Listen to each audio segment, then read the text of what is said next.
Welcome to ACC Nation. That's Will Ojanen. I'm Jim Quist. And thanks to everyone listening to ACC Nation Radio across the U.S. and the Philippines, Netherlands, Brazil, the UK, India, Germany, Japan, Spain, and 41 other countries. We appreciate you. And for those of you who are watching on YouTube, where we have a growing audience, thank you for putting up with our corny visual jokes. It's not going to stop, by the way. And if you're part of wish I had a ear of corn handy now. Oh, and if you're part of the podcast family, thanks for letting us join you each week in the safety of that little cocoon that's known as the Theater of the Mind, which is a great place to listen to the program. Hey, we've got a weekend wrap of college football coming up in just a moment, but first we'd like to remind you about upcoming midweek special guests. This week from Cardiac Hill to talk about Pitt football, we've got Mike Wilson. Mike has got a lot to say about what's going on with the Panthers, and we look forward to that. Then the following week, we're going to be dipping our toes into the waters of college basketball with Busting Brackets Tristan Freeman. And that's going to be interesting because Tristan never holds back on his thoughts, and even though it's his first visit with us, I'm sure there will be many more in the future because he has some interesting thoughts about what to expect with college basketball, and we'll obviously talk about the ACC, but we're going to kind of get the bigger picture as well. So, now, let's light the fuse, all right? We're going to light Will's fuse here because we're going to get into some college football action. I'm not going to light mine up because if I put it down on my desk, it'll probably light some paper on fire. Fire. Wake Forest over UVA, 37-17. There is a good, a bad, an ugly. And I'll let you choose and which one of these you're going to start with and which one you're going to end with because there's a lot to talk about here, Will. That's not bad. Well, sign him up. Yes. So let's start with the Wake Forest side because this is a team that we always say consistently flies under the radar, but they are one of two undefeated teams left in the ACC, and we'll get to the other one in a little bit. But 4-0 start. This was their biggest win. I mean, we didn't know what to expect from Wake coming into this game because they played two games in the Norfolk City Invitational and beat the worst Florida State team in over 40 years. And this is kind of their, the game that kind of proved that they were good. They had 473 yards of offense, about 6.5 yards per play. One of the things that I said going into this game when we talked about it last week was I thought one of the things that would frustrate this Virginia defense being on a short week is this is a good rushing attack. While Virginia held Christian Beal-Smith intact, Christian Turner and Justice Ellison, they had big games. Both of them had decent yards per carry average. Ellison had a 63-yard touchdown. But one of the things is that delayed RPO that they run where Hartman will put the ball in the running back's gut and then kind of wait for the action to develop downfield. And if he sees the safety cheat up and a wide receiver will go flying down the field, he'll hit him down in stride. They run that perfectly. And I thought that was a little bit of an issue in this game. But I mean, they run it in certain instances. They don't run it all the time because I think it would make it would be a lot more, I guess the word would be teams that have a lot more of a tell on it. Yeah, but readable. This is Sam Hartman also threw 3 touchdown passes in this game. Ja'Cory Roberson had a nice game.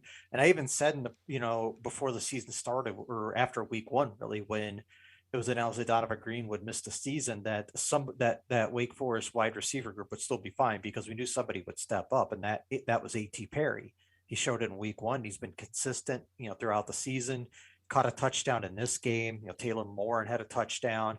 He had a real nice, solid offensive effort. And then you look at the Virginia side. Brennan Armstrong, another 400-yard passing game in a losing effort.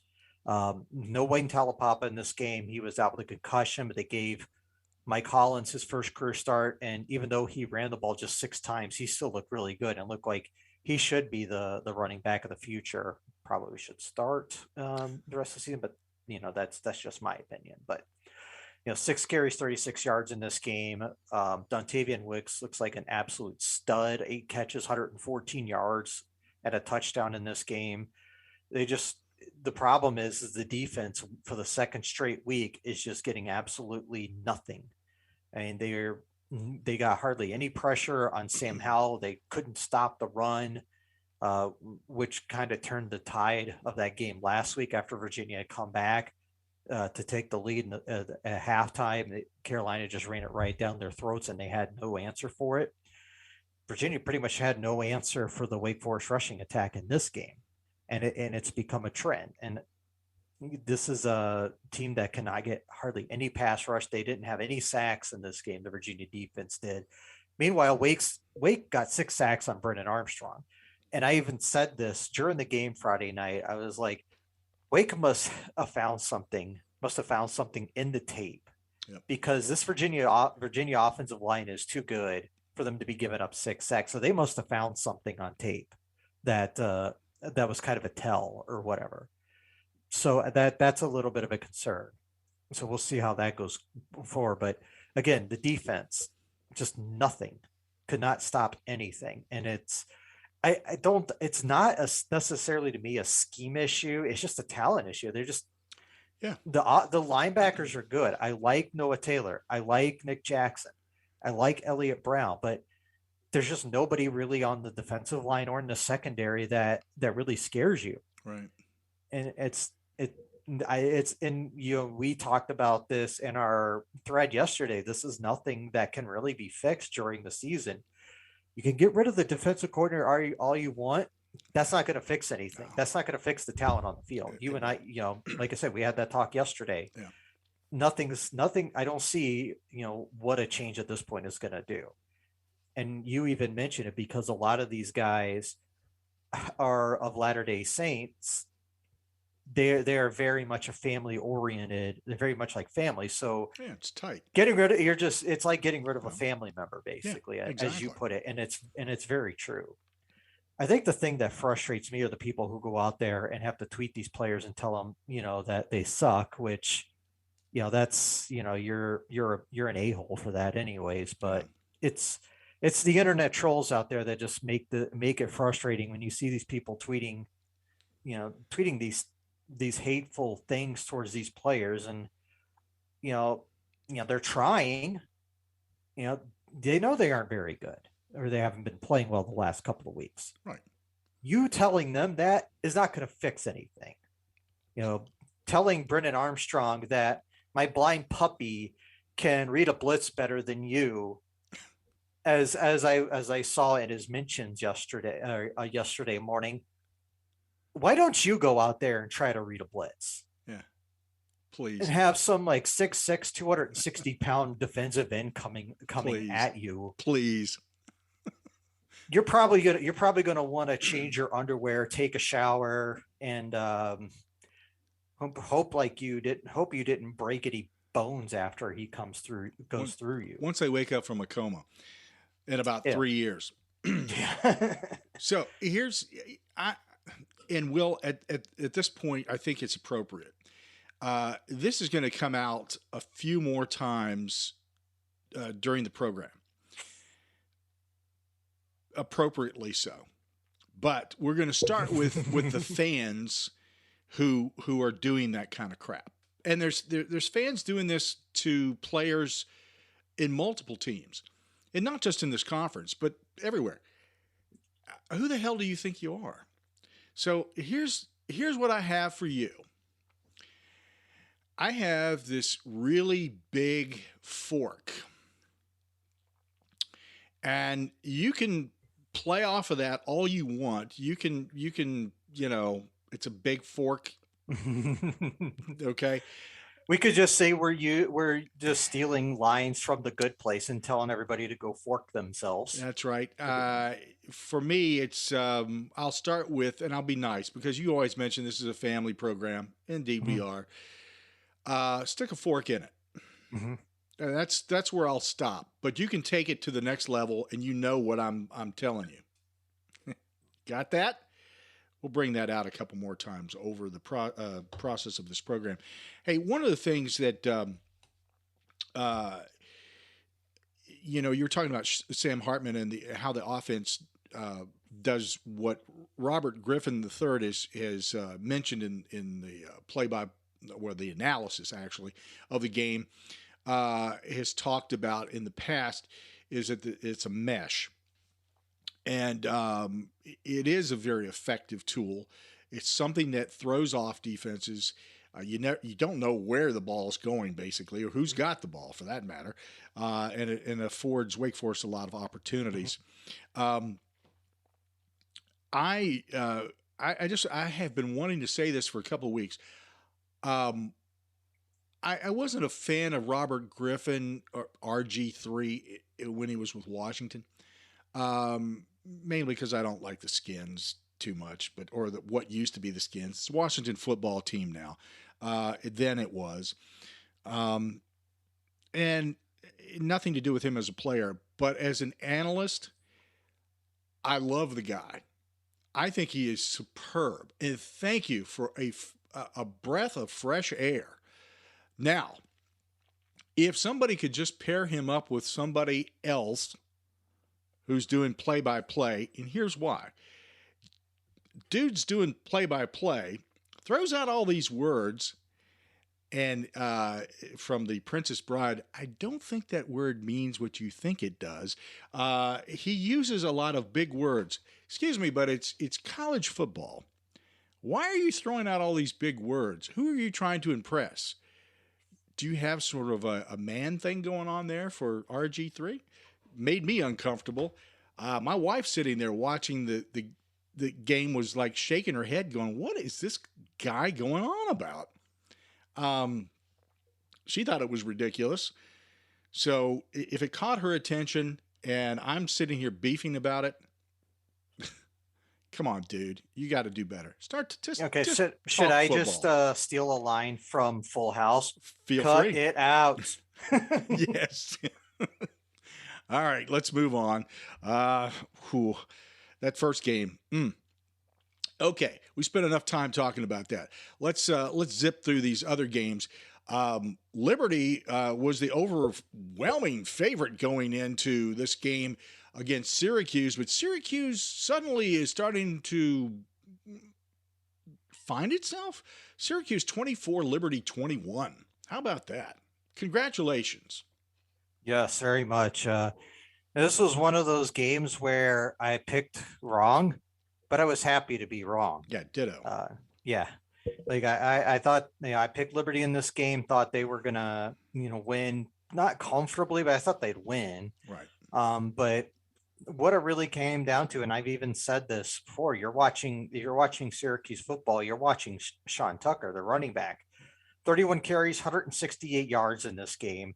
They ran the ball 51 times in 66 plays, played a lot of ball control in this game. Granted, Liberty, they had the ball for 31 minutes in this game, which is good. Malik Willis can do things with the football in his hands. Obviously, he had 255 yards of their 369. It's not bad. I mean, it's a lot, but it's not like, it's there. It's not like he's accounting for the whole offense. But they have a good team. They do have a good team, but I think Syracuse has finally altered their offense a little bit, and it's paying dividends. We've seen it, in some of these games so far this year. Go back to the Ohio game where they were underdogs in that game, but won by 3 scores.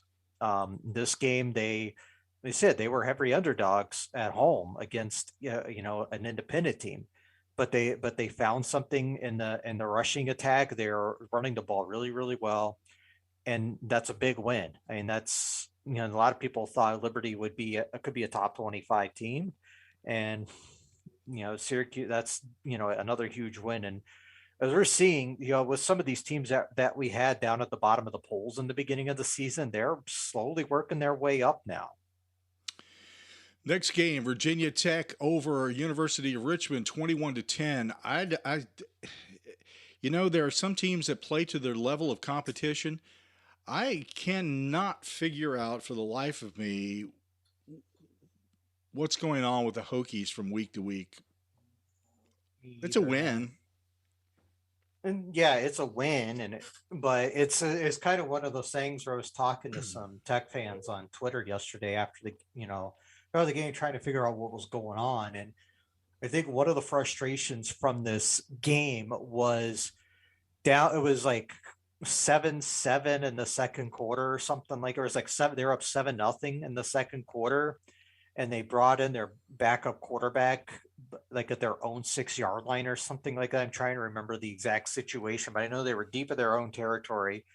Brought in the backup quarterback, and it was his first pass. It was picked off, Mm-hmm. and it led to Richmond's only touchdown of the game. So that's a head scratcher. See, questionable play calling. See, Virginia and Virginia Tech fans do have a lot in common after all. After all.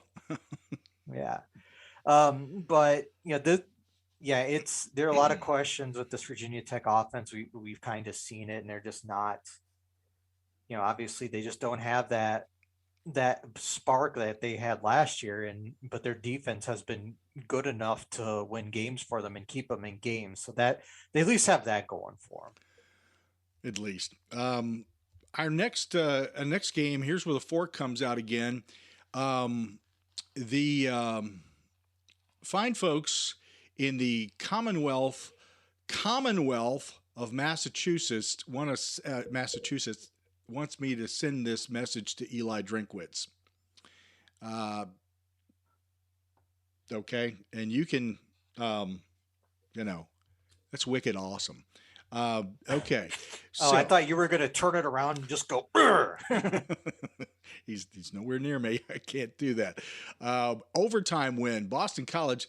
This was a challenge game, and it was the type of game that we thought needed to produce some result that made us feel better about the Eagles overall, especially since they've lost their starting quarterback, and et cetera, et cetera.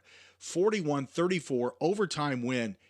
Exciting game to watch. Boston College over Missouri.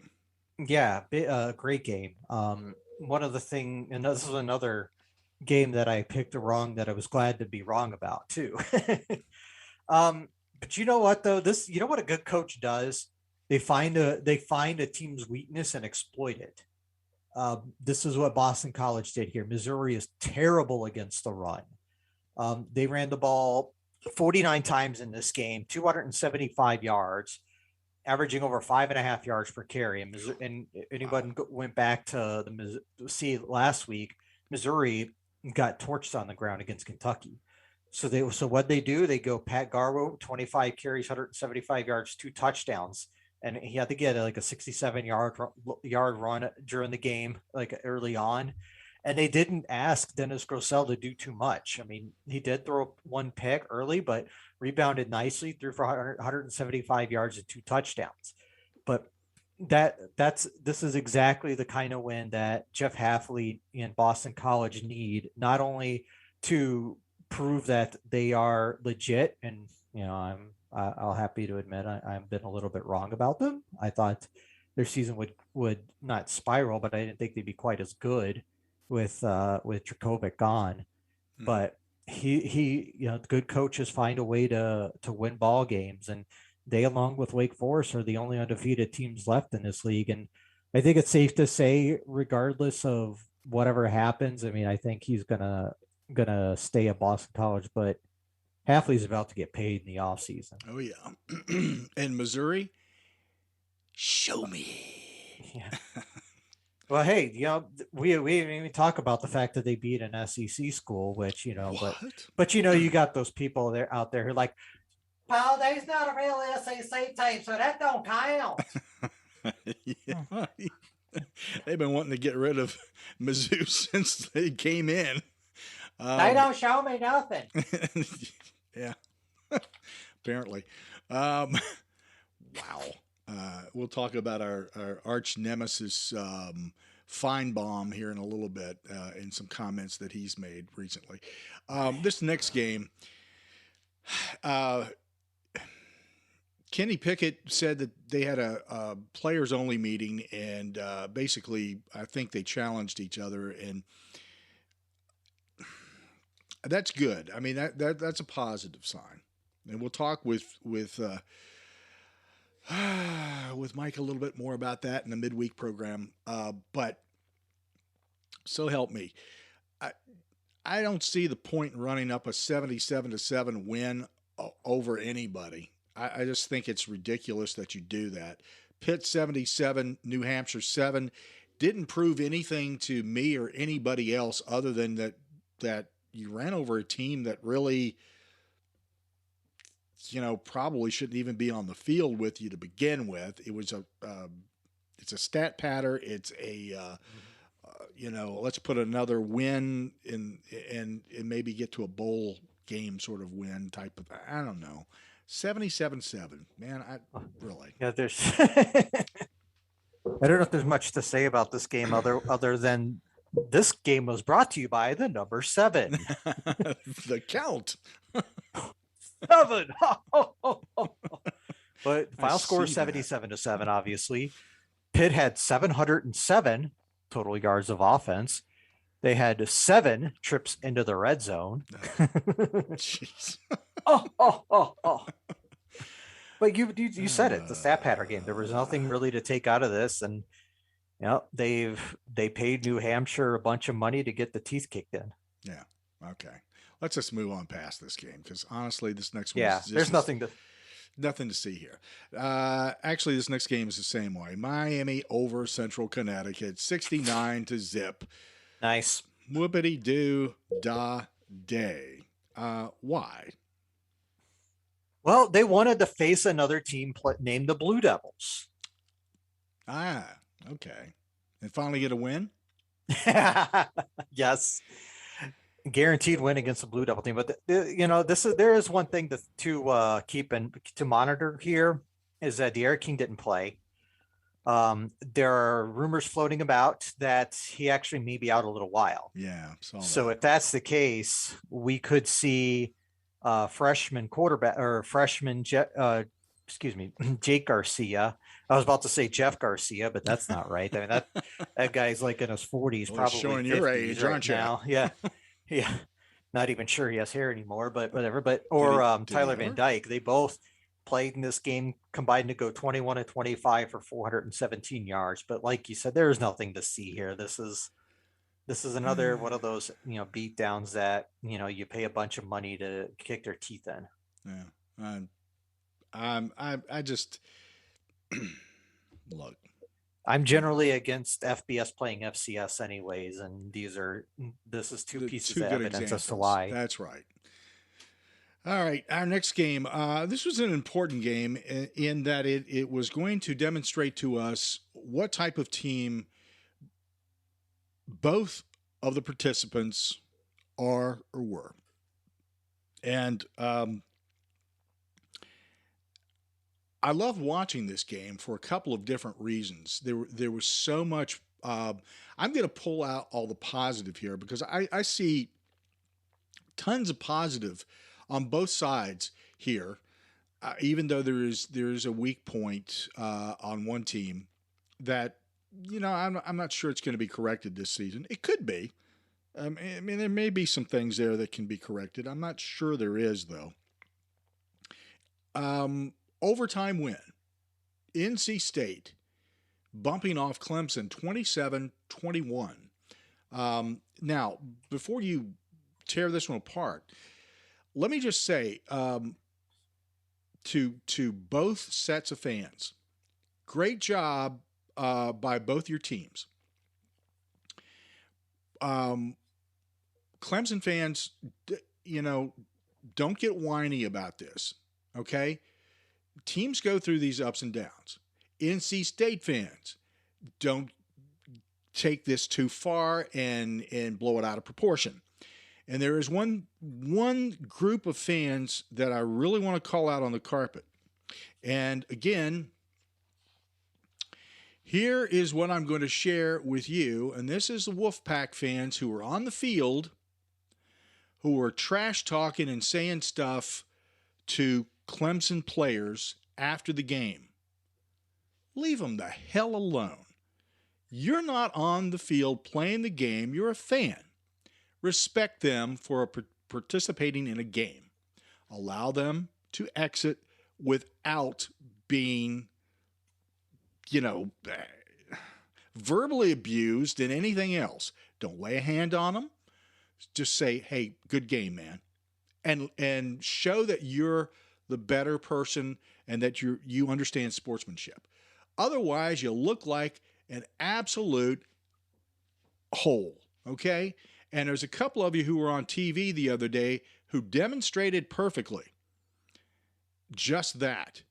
And in one particular shot, I saw an NC State player, and I got to give kudos to whoever this was because I didn't catch the number, actually took a hold of a Clemson player and escorted them off because he saw what was going on. That's sportsmanship. Now, let's talk about this game. So full disclosure, I was watching the end of this game at a grocery store parking lot because we were waiting for our groceries to pick up, but they weren't ready yet. So I'm like, okay, I got to see the end of this game because it's, close, and it's, this is a big opportunity for NC State to get a big win. So good, big win for the Wolfpack. They've kind of established themselves now as a Atlantic Division contender with this win. Clemson's defense did what they could to keep them in the game. I mean, that we've talked about how legit they are. Yeah. They proved it in this game because they somewhat contained NC State's rushing attack. They averaged less than 3 yards a carry as a team. Some of that was the tackles for loss because they were getting to Devin Leary a little bit. But the star of this game for NC State was Emeka Emezie, 14 catches, 116 yards and a touchdown. Was just he was targeted 20 times. So you could tell Devin Leary was just looking for him every opportunity he could get. As a whole, NC State ran 96 plays in this game, the Clemson's 49. But Leary threw 4 touchdown passes. That's a huge game against this defense. But the offensive woes continue for Clemson. DJ Uiagalelei, 12 of 26 with a pick. Will Shipley, had a decent game, got hurt. There's fears that he may have torn his ACL. I have seen that floating around, but I don't believe it's been confirmed. So if it's terrible timing after Lynn J. Dixon's departure this week. So they're down to like Kobe Pace, who we talked about with Sam Newman earlier in the week on our midweek pod, who was going to figure in the offense, but it looks like he's going to be the guy now. A lot of questions now for this Clemson team. And I think some people are, saying, this offense was never that great. It was the talent that kind of compensated for that. So we'll see how the rest of the season plays out. That's obviously the second conference loss for Clemson. That they're not fully out of the division picture yet, unless but it's not looking very good at this point. Well, as the saying goes, it ain't over till it's over. So we'll see how that goes. And again, let me encourage fans, just as Will pointed out at the very beginning, don't attack the players on social media. Yes. That is just juvenile. It's inconsiderate as hell, and it's inappropriate. You're supposed to be an adult. Act like one. Act like an adult. Act your age and not your shoe size. Yeah, exactly. If that. This was an interesting game. This next one, Louisville over Florida State. Now, it didn't start out pretty. Our cohort, Chris Bond, was losing his mind, and fortunately wasn't truly, as we were talking back and forth, wasn't doing shots in regard to the score. He'd be dead now if he had been. Louisville 31, Florida State 23. A nice comeback in that second half by Florida State, showing some promise. This is a team I think that is maybe not this season, maybe toward the latter part of the season, we'll see more out of them. But next season, I'm telling you, that's a team to be watching closely. Mm-hmm. I got to give Florida State credit. They were down 17-0 at the end of the first quarter in this game. We're down 31-13 at halftime, but held Louisville scoreless in the second half, and we're driving with a chance to potentially tie the game until Mackenzie Milton threw a pick. But yes, a lot of credit to them for not giving up in this game. They actually outgained Louisville 453 to 395 in this game. They ran the ball well. Jason Corbin had a 75-yard touchdown, ran for 159 yards in this game. It was a huge, they've been a pretty good running team so far this year, behind Corbin mostly. A solid effort from Mackenzie Milton, 24-39, 248 and a touchdown. This was a better effort than he's put out in some of his, pretty much the best one dating back to the Notre Dame game where he came in late. But again, Lee Cunningham not shooting himself or the team in the foot in this game. No turnovers again. And this is what we said, Louisville has the offense, but they consistently shot themselves in the foot so many times that, well, maybe it's because they've ran out of toes to shoot off now because of last season. But Cunningham at 264 yards passing, 2 touchdowns, 56 yards on the ground, and 2 touchdowns now. So again, a great rebound win for Louisville. They're proving that last year was kind of flukish, because they've had a couple of big wins. We get the Central Florida win at home and now at Florida State. Mm-hmm. They're proving to be a lot more competent than some people realized. Reminds me of that old White Sox player, Tolish Joe Jack. No, that was Shoeless. Never mind. Anyway, let's move on to this next game. Duke over Kansas, 52-33. I'm not sure what to take away from this other than, hey, great, you got to win. Here's what you take out of this. We are recording this on the morning of September 26th. Mm-hmm. Duke has more wins than Clemson at this point. Wow. 3-2, everybody. But still, this is, I mean, a lot of people thought Duke would win this game just because Kansas is literally the worst Power 5 team out there.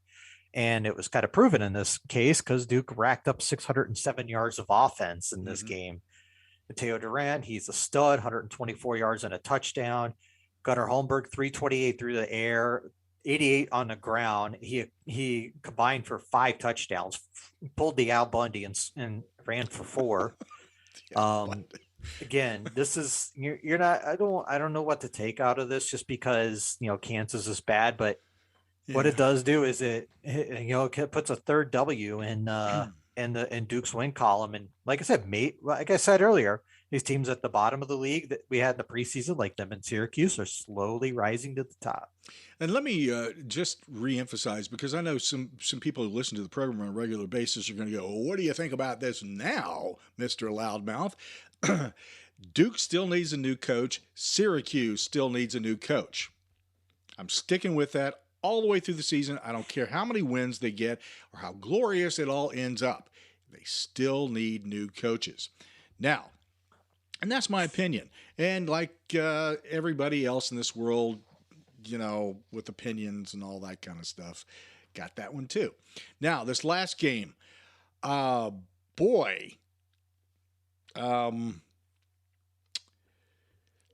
guess we should have seen this one coming eventually. You just felt like this was coming at some point, but we just didn't think it was going to be against North Carolina. Georgia Tech, hey, congratulations.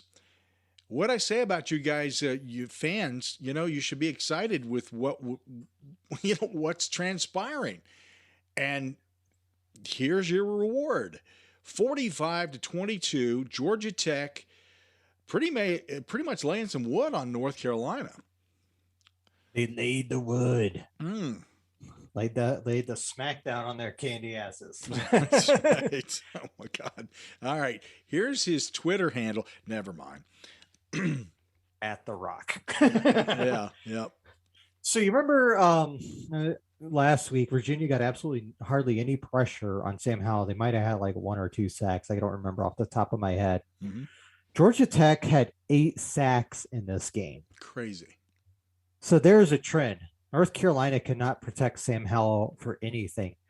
For those of you who there are probably some Vikings fans and Carolina Panthers fans who remember Matt Khalil as like a human turnstile.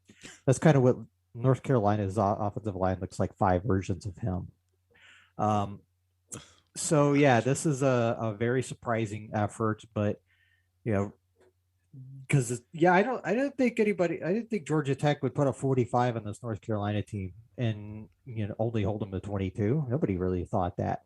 What I think the thing that kind of turned it around for them in this game is when they brought in Jeff Sims early in the game and sparked him. He had 3 rushing touchdowns, 128 yards on the ground, threw for 112 and a score himself. But this is a this is a game that kind of turns the Coastal Division wide open. I mean, we have Coastal Chaos and Atlantic Anarchy, as some of our fellow scribes put it, because both divisions are completely wide open right now, and there really is no quote unquote favorite as at this point.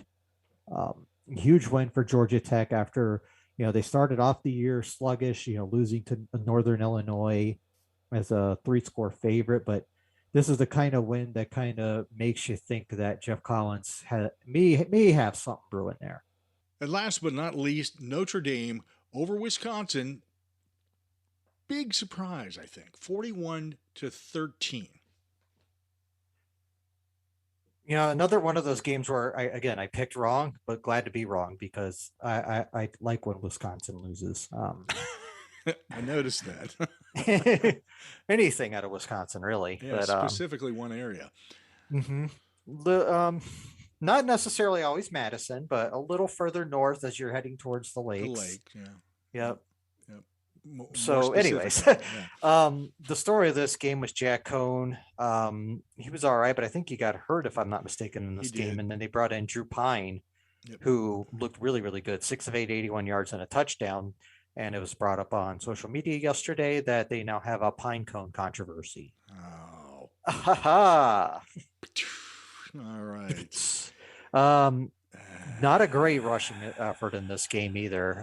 Kyron Williams, 18 carries, 33 yards, but 3 yards rushing as a team because of all the sacks and whatnot. Not a good rushing effort, but a pretty good offensive effort or defensive effort, from Notre Dame as they picked off Graham Mertz 4 times, including back-to-back pick sixes at the end of the game that turned it from 27-13 to the final score that we saw, 41-13. So again, Notre Dame 4-0. They have not looked like a 4-0 team, but good on them. They're winning games that they're supposed to. Just looking forward, I didn't pick Notre Dame. I don't think in this game to win. Mm-hmm. I thought that based upon their performance so far, that Notre Dame is vulnerable. I still think they are. Mm-hmm. And if there's a change in quarterback next week, I do not see the same performance in this coming game as I did against Wisconsin. So I think that I said last week that I think that they were going to hit the wall at 70 against Wisconsin and Cincinnati. I still say it's going to happen against Cincinnati. I just don't think that Notre Dame is all that and a box of crackers. It's so strange how their schedule looks so daunting. And now it doesn't even look that bad when you look at it. Okay. Yet after the Cincinnati game, they have at Virginia Tech, that's still going to be a tough atmosphere to play in, whether or not Virginia Tech is a good team. That's still a tough atmosphere. USC at home, recently fired their coach, got torched yesterday by, I believe it was Oregon State. North Carolina at home. North Carolina is, they're a decent team, but they can't, like I said, can't protect the quarterback. Okay, Navy, they should win. Virginia, they'll probably win. In Georgia Tech and Stanford has looked better than a lot of people anticipated too. So, they're still probably going to win 8-9 games and get to a decent bowl. Want more ACC sports news and interviews? Make accnation.net your homepage or follow us on Google News. Be sure to subscribe to ACC Nation on your favorite podcast or streaming radio platform. While you're there, we'd appreciate a rating and your support through PayPal. Follow us on social media at ACC Nation. And you'll find Will on Twitter at WillsWorldMN, and I'm at ACC The Q. Until next time, cheers. Skål.